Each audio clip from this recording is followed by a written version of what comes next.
मेरा मन बहुत व्याकुल है, बहुत व्यथित है। मैंने अपने जीवन में कभी इतनी नृशंस हत्या होते नहीं देखी। 70 वर्ष के और 40 वर्ष के जूना अखाड़ा के दो संतों की जिस तरह भीड़ ने हत्या की है और जिस तरह पुलिस मूक दर्शक बनकर खड़ी हुई है, इसने हमारे संपूर्ण अस्तित्व को हिलाकर रख दिया। भारत की धरती संतों की धरती है। इस देश में जो षड्यंत्र चल रहे हैं आदिवासी वनवासियों के बीच में, सनातन धर्म के खिलाफ जो उनके अंदर जहर इंजेक्ट किया जा रहा है, ये भारत भगवा है, भगवा। यहां लाल सलाम चल नहीं सकता।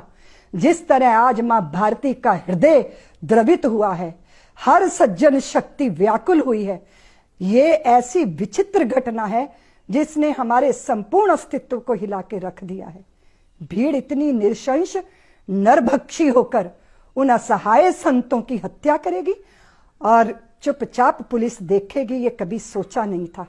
मैं मानती हूं कि कोरोना के इस संकट काल में पूरे पुलिसकर्मी, पूरी हमारे देश के स्वास्थ्य कर्मी शिद्दत के साथ, बहुत ही निष्ठा के साथ सेवा में लगे हैं।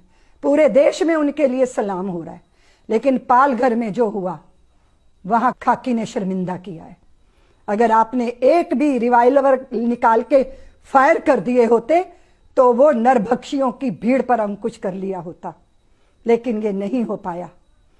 नहीं हो सकता ये देश के अंदर, इसको बर्दाश्त नहीं किया जाएगा। मैं मानती हूं कि महाराष्ट्र की सत्ता और सरकार जिनके हाथ में है, वो भले ही मिली जुली सरकार है, पर उद्धव जी तो है ना, बाल ठाकरे जी वो व्यक्तित्व रहे जिन्होंने भगवे पे हमेशा गौरव किया, और आज भी शिव सैनिकों को भगवे पे निश्चित रूप से गौरव होगा।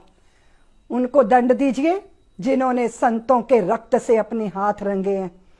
ये ऐसा दंडनीय अपराध है जिसको माफ नहीं किया जा सकता। भारत में ऐसे वातावरण का निर्माण होना चाहिए कि यहां दंडनियों को दंड मिले और वंदनियों का वंदन हो।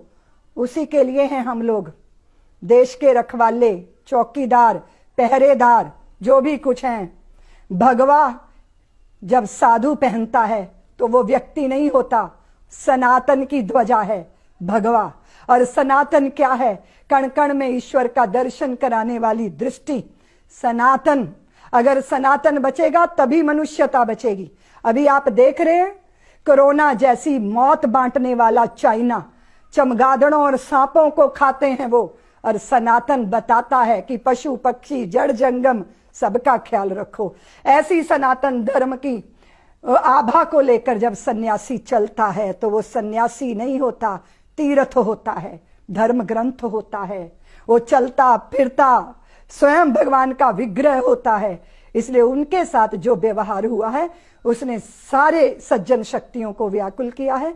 मैं सोचती हूं जल्दी न्याय मिलेगा, लेकिन उन दंडनियों को तो दंड मिलना चाहिए, पर ऐसी भीड़, नरभक्षी भीड़ बनाने वाली उस विचारधारा को इस देश से समूल उखाड़ कर फेंकिए। ये धर्म की भूमि है, धर्म की ही रहेगी, धर्म ध्वजा वाहकों की ही रहेगी। और धर्म का मतलब एकमात्र पूजा पद्धति से अर्थ नहीं है। धर्म का अर्थ है मनुष्य होकर मनुष्य की तरह जीने का सलीका सीखना, और वो सनातनी सिखाता है और उसका प्रचार सन्यासी घर घर जाके करता है।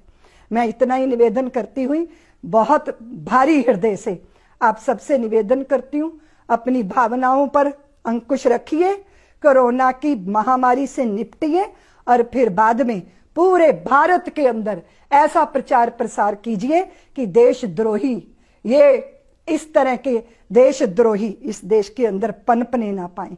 ये पनपते हैं सनातन का विरोध करके, ये पनपते हैं भगवा को गाली देके, ये पनपते हैं भगवा को बदनाम करके। इन्हें बहुत आनंद आता है जब भगवा की हत्या होती है, पर ये नहीं जानते कि भगवा चिरंजीवी है, भगवा अमर है। इस देश में भगवा सूर्य जब उदय होता है, चंद्रमा जब पूर्ण होता है, हवन कुंड की अग्नि जब प्रज्वलित होती है, भगवा ही तो है। छा जाता है भगवा जब, तो वासना विदा हो जाती है, प्रार्थना का आविर्भाव होता है। वही भारत की धरती का स्वरूप है, वही बने रहना चाहिए।